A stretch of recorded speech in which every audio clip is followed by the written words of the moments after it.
ಆರೋಗ್ಯ ಇಲಾಖೆ ಡಿಎಚ್ಒ ಅಬಕಾರಿ ಇಲಾಖೆಗೆ ವರ್ಗಾವಣೆ ಆಗಿರುವಂತದ್ದು ಭಾರಿ ಚರ್ಚೆಗೆ ಕಾರಣ ಆಗ್ತಾ ಇದೆ.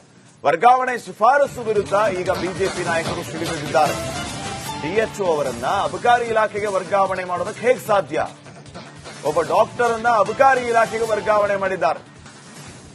ಕೆ ಮೋಹನ್ ಅವರನ್ನ ವರ್ಗಾಯಿಸುವಂತೆ ಖುದ್ದು ಸಿಎಂ ಅವರೇ ಶಿಫಾರಸು ಮಾಡಿದರ? ಸಿಎಂ ಶಿಫಾರಸು ವಿರುದ್ಧ ಶಾಸಕ ಸುನೀಲ್ ಕುಮಾರ್ ಆಕ್ರೋಶವನ್ನ ವ್ಯಕ್ತಪಡಿಸ್ತಾ ಇದ್ದಾರೆ. ಆರೋಗ್ಯ ಅಧಿಕಾರಿಗಳು ಕಡ್ಡಾಯವಾಗಿ ಅದೇ ಇಲಾಖೆಯಲ್ಲಿ ಸೇವೆಯಲ್ಲಿ ಇರಬೇಕು, ಅಬಕಾರಿ ಇಲಾಖೆಗೆ ಹೇಗೆ ವರ್ಗಾವಣೆ ಮಾಡೋದಕ್ಕೆ ಸಾಧ್ಯ ಅಂತ ಕಾಂಗ್ರೆಸ್ ಸರ್ಕಾರದ ವಿರುದ್ಧ ಹೋರಾಟವನ್ನ ಮಾಡ್ತೀವಿ ಅಂತ ಸುನೀಲ್ ಕುಮಾರ್ ಹೇಳಿದ್ದಾರೆ. ಆರೋಗ್ಯ ಇಲಾಖೆಯ ಒಬ್ಬರು ಡಿಎಚ್ಒ ಅವರನ್ನ ಅಬಕಾರಿ ಇಲಾಖೆಗೆ ವರ್ಗಾವಣೆ ಮಾಡಲಿಕ್ಕೆ ಮುಖ್ಯಮಂತ್ರಿಗಳು ಶಿಫಾರಸಿನ ಪತ್ರವನ್ನು ಕೊಟ್ಟಿರುವಂತದ್ದು ಸರ್ಕಾರದ ಆಡಳಿತ ವ್ಯವಸ್ಥೆ ಎಷ್ಟು ಕೊಲೆಗೆಟ್ಟಿದೆ ಅಂತ ಹೇಳಲಿಕ್ಕೆ ಇದೊಂದು ಜೀವಂತವಾದಂತಹ ಉದಾಹರಣೆ.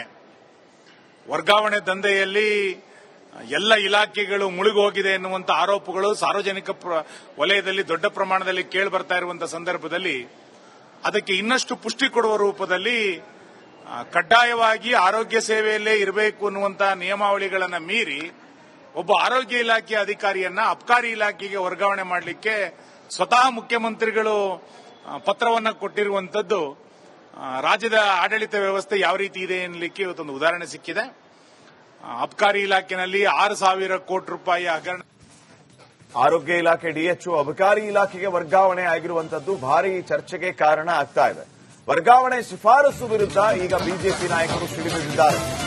ಡಿಎಚ್ಒ ಅವರನ್ನ ಅಬಕಾರಿ ಇಲಾಖೆಗೆ ವರ್ಗಾವಣೆ ಮಾಡೋದಕ್ಕೆ ಹೇಗೆ ಸಾಧ್ಯ? ಒಬ್ಬ ಡಾಕ್ಟರ್ ಅನ್ನ ಅಬಕಾರಿ ಇಲಾಖೆಗೆ ವರ್ಗಾವಣೆ ಮಾಡಿದ್ದಾರೆ.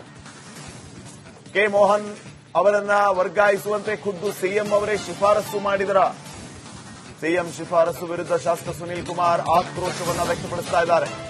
ಆರೋಗ್ಯ ಅಧಿಕಾರಿಗಳು ಕಡ್ಡಾಯವಾಗಿ ಅದೇ ಇಲಾಖೆಯಲ್ಲಿ ಸೇವೆಯಲ್ಲಿ ಇರಬೇಕು, ಅಬಕಾರಿ ಇಲಾಖೆಗೆ ಹೇಗೆ ವರ್ಗಾವಣೆ ಮಾಡೋದಕ್ಕೆ ಸಾಧ್ಯ ಅಂತ ಕಾಂಗ್ರೆಸ್ ಸರ್ಕಾರದ ವಿರುದ್ಧ ಹೋರಾಟವನ್ನ ಮಾಡ್ತೀವಿ ಅಂತ ಸುನೀಲ್ ಕುಮಾರ್ ಹೇಳಿದ್ದಾರೆ. ಆರೋಗ್ಯ ಇಲಾಖೆಯ ಒಬ್ಬರು ಡಿಎಚ್ಒ ಅವರನ್ನ ಅಬಕಾರಿ ಇಲಾಖೆಗೆ ವರ್ಗಾವಣೆ ಮಾಡಲಿಕ್ಕೆ ಮುಖ್ಯಮಂತ್ರಿಗಳು ಶಿಫಾರಸಿನ ಪತ್ರವನ್ನು ಕೊಟ್ಟಿರುವಂತದ್ದು ಸರ್ಕಾರದ ಆಡಳಿತ ವ್ಯವಸ್ಥೆ ಎಷ್ಟು ಕೊಲೆಗೆಟ್ಟಿದೆ ಅಂತ ಹೇಳಲಿಕ್ಕೆ ಇದೊಂದು ಜೀವಂತವಾದಂತಹ ಉದಾಹರಣೆ.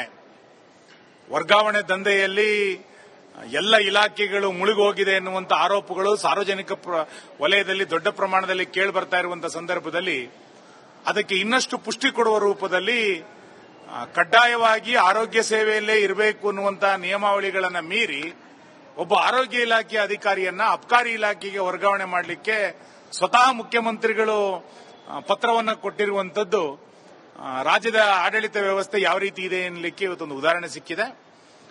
ಅಬಕಾರಿ ಇಲಾಖೆಯಲ್ಲಿ 6,000 ಕೋಟಿ ರೂಪಾಯಿ ಹಗರಣ ನಡೆದಿದೆ. ಆರೋಗ್ಯ ಇಲಾಖೆ ಡಿಎಚ್ಒ ಅಬಕಾರಿ ಇಲಾಖೆಗೆ ವರ್ಗಾವಣೆ ಆಗಿರುವಂತದ್ದು ಭಾರಿ ಚರ್ಚೆಗೆ ಕಾರಣ ಆಗ್ತಾ ಇದೆ. ವರ್ಗಾವಣೆ ಶಿಫಾರಸು ವಿರುದ್ಧ ಈಗ ಬಿಜೆಪಿ ನಾಯಕರು ಸಿಡಿದಿದ್ದಾರೆ. ಡಿಎಚ್ಒ ಅವರನ್ನ ಅಬಕಾರಿ ಇಲಾಖೆಗೆ ವರ್ಗಾವಣೆ ಮಾಡೋದಕ್ಕೆ ಹೇಗೆ ಸಾಧ್ಯ? ಒಬ್ಬ ಡಾಕ್ಟರ್ ಅನ್ನ ಅಬಕಾರಿ ಇಲಾಖೆಗೆ ವರ್ಗಾವಣೆ ಮಾಡಿದ್ದಾರೆ. ಕೆ ಮೋಹನ್ ಅವರನ್ನ ವರ್ಗಾಯಿಸುವಂತೆ ಖುದ್ದು ಸಿಎಂ ಅವರೇ ಶಿಫಾರಸು ಮಾಡಿದರ? ಸಿಎಂ ಶಿಫಾರಸು ವಿರುದ್ಧ ಶಾಸಕ ಸುನೀಲ್ ಕುಮಾರ್ ಆಕ್ರೋಶವನ್ನ ವ್ಯಕ್ತಪಡಿಸ್ತಾ ಇದ್ದಾರೆ. ಆರೋಗ್ಯ ಅಧಿಕಾರಿಗಳು ಕಡ್ಡಾಯವಾಗಿ ಅದೇ ಇಲಾಖೆಯಲ್ಲಿ ಸೇವೆಯಲ್ಲಿ ಇರಬೇಕು, ಅಬಕಾರಿ ಇಲಾಖೆಗೆ ಹೇಗೆ ವರ್ಗಾವಣೆ ಮಾಡೋದಕ್ಕೆ ಸಾಧ್ಯ ಅಂತ ಕಾಂಗ್ರೆಸ್ ಸರ್ಕಾರದ ವಿರುದ್ಧ ಹೋರಾಟವನ್ನ ಮಾಡ್ತೀವಿ ಅಂತ ಸುನೀಲ್ ಕುಮಾರ್ ಹೇಳಿದ್ದಾರೆ. ಆರೋಗ್ಯ ಇಲಾಖೆಯ ಒಬ್ಬರು ಡಿಎಚ್ಒ ಅವರನ್ನ ಅಬಕಾರಿ ಇಲಾಖೆಗೆ ವರ್ಗಾವಣೆ ಮಾಡಲಿಕ್ಕೆ ಮುಖ್ಯಮಂತ್ರಿಗಳು ಶಿಫಾರಸಿನ ಪತ್ರವನ್ನು ಕೊಟ್ಟಿರುವಂತದ್ದು ಸರ್ಕಾರದ ಆಡಳಿತ ವ್ಯವಸ್ಥೆ ಎಷ್ಟು ಕೊಲೆಗೆಟ್ಟಿದೆ ಅಂತ ಹೇಳಲಿಕ್ಕೆ ಇದೊಂದು ಜೀವಂತವಾದಂತಹ ಉದಾಹರಣೆ.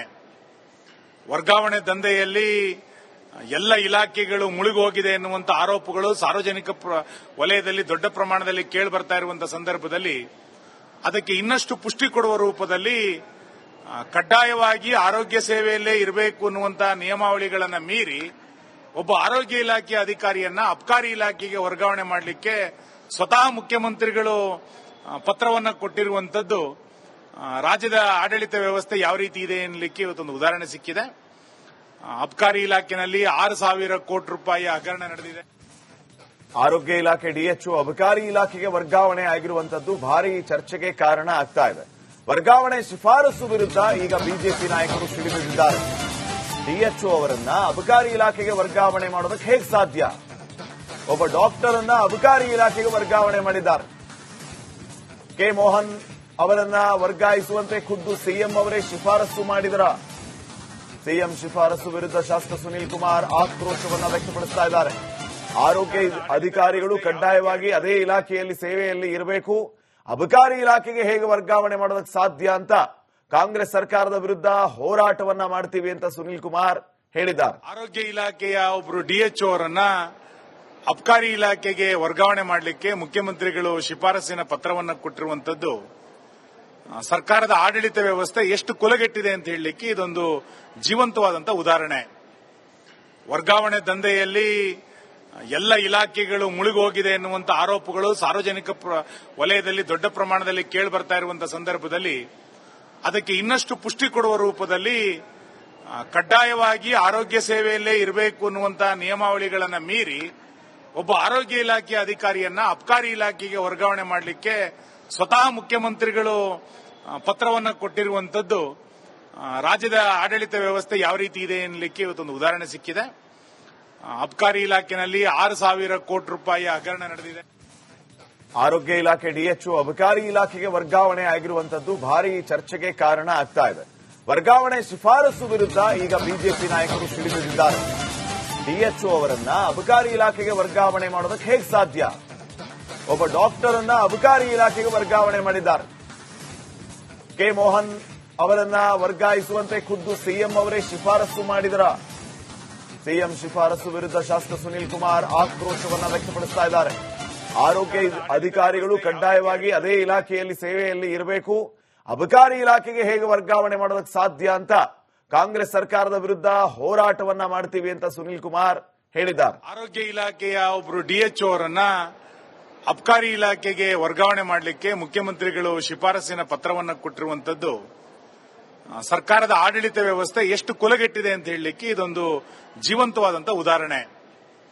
ವರ್ಗಾವಣೆ ದಂಧೆಯಲ್ಲಿ ಎಲ್ಲ ಇಲಾಖೆಗಳು ಮುಳುಗೋಗಿದೆ ಎನ್ನುವಂತ ಆರೋಪಗಳು ಸಾರ್ವಜನಿಕ ವಲಯದಲ್ಲಿ ದೊಡ್ಡ ಪ್ರಮಾಣದಲ್ಲಿ ಕೇಳಿ ಬರ್ತಾ ಇರುವಂತಹ ಸಂದರ್ಭದಲ್ಲಿ ಅದಕ್ಕೆ ಇನ್ನಷ್ಟು ಪುಷ್ಟಿ ಕೊಡುವ ರೂಪದಲ್ಲಿ ಕಡ್ಡಾಯವಾಗಿ ಆರೋಗ್ಯ ಸೇವೆಯಲ್ಲೇ ಇರಬೇಕು ಅನ್ನುವಂತಹ ನಿಯಮಾವಳಿಗಳನ್ನು ಮೀರಿ ಒಬ್ಬ ಆರೋಗ್ಯ ಇಲಾಖೆಯ ಅಧಿಕಾರಿಯನ್ನ ಅಬಕಾರಿ ಇಲಾಖೆಗೆ ವರ್ಗಾವಣೆ ಮಾಡಲಿಕ್ಕೆ ಸ್ವತಃ ಮುಖ್ಯಮಂತ್ರಿಗಳು ಪತ್ರವನ್ನು ಕೊಟ್ಟಿರುವಂತದ್ದು ರಾಜ್ಯದ ಆಡಳಿತ ವ್ಯವಸ್ಥೆ ಯಾವ ರೀತಿ ಇದೆ ಎನ್ನಲಿಕ್ಕೆ ಇವತ್ತೊಂದು ಉದಾಹರಣೆ ಸಿಕ್ಕಿದೆ.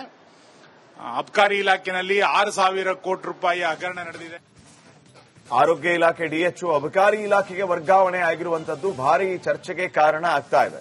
ವರ್ಗಾವಣೆ ಶಿಫಾರಸು ವಿರುದ್ಧ ಈಗ ಬಿಜೆಪಿ ನಾಯಕರು ಸಿಡಿದಿದ್ದಾರೆ. ಡಿಎಚ್ಒ ಅವರನ್ನ ಅಬಕಾರಿ ಇಲಾಖೆಗೆ ವರ್ಗಾವಣೆ ಮಾಡೋದಕ್ಕೆ ಹೇಗೆ ಸಾಧ್ಯ? ಒಬ್ಬ ಡಾಕ್ಟರ್ ಅನ್ನ ಅಬಕಾರಿ ಇಲಾಖೆಗೆ ವರ್ಗಾವಣೆ ಮಾಡಿದ್ದಾರೆ. ಕೆ ಮೋಹನ್ ಅವರನ್ನ ವರ್ಗಾಯಿಸುವಂತೆ ಖುದ್ದು ಸಿಎಂ ಅವರೇ ಶಿಫಾರಸು ಮಾಡಿದರ. ಸಿಎಂ ಶಿಫಾರಸು ವಿರುದ್ಧ ಶಾಸಕ ಸುನೀಲ್ ಕುಮಾರ್ ಆಕ್ರೋಶವನ್ನ ವ್ಯಕ್ತಪಡಿಸ್ತಾ ಇದ್ದಾರೆ.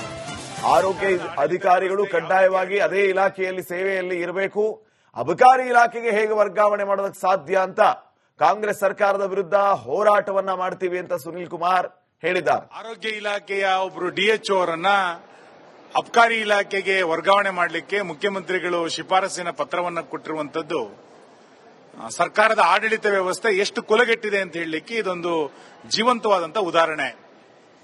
ವರ್ಗಾವಣೆ ದಂಧೆಯಲ್ಲಿ ಎಲ್ಲ ಇಲಾಖೆಗಳು ಮುಳುಗೋಗಿದೆ ಎನ್ನುವಂತ ಆರೋಪಗಳು ಸಾರ್ವಜನಿಕ ವಲಯದಲ್ಲಿ ದೊಡ್ಡ ಪ್ರಮಾಣದಲ್ಲಿ ಕೇಳಿ ಬರ್ತಾ ಇರುವಂತಹ ಸಂದರ್ಭದಲ್ಲಿ ಅದಕ್ಕೆ ಇನ್ನಷ್ಟು ಪುಷ್ಟಿ ಕೊಡುವ ರೂಪದಲ್ಲಿ ಕಡ್ಡಾಯವಾಗಿ ಆರೋಗ್ಯ ಸೇವೆಯಲ್ಲೇ ಇರಬೇಕು ಅನ್ನುವಂತಹ ನಿಯಮಾವಳಿಗಳನ್ನು ಮೀರಿ ಒಬ್ಬ ಆರೋಗ್ಯ ಇಲಾಖೆಯ ಅಧಿಕಾರಿಯನ್ನ ಅಬಕಾರಿ ಇಲಾಖೆಗೆ ವರ್ಗಾವಣೆ ಮಾಡಲಿಕ್ಕೆ ಸ್ವತಃ ಮುಖ್ಯಮಂತ್ರಿಗಳು ಪತ್ರವನ್ನು ಕೊಟ್ಟಿರುವಂತದ್ದು ರಾಜ್ಯದ ಆಡಳಿತ ವ್ಯವಸ್ಥೆ ಯಾವ ರೀತಿ ಇದೆ ಎನ್ನಲಿಕ್ಕೆ ಇವತ್ತೊಂದು ಉದಾಹರಣೆ ಸಿಕ್ಕಿದೆ.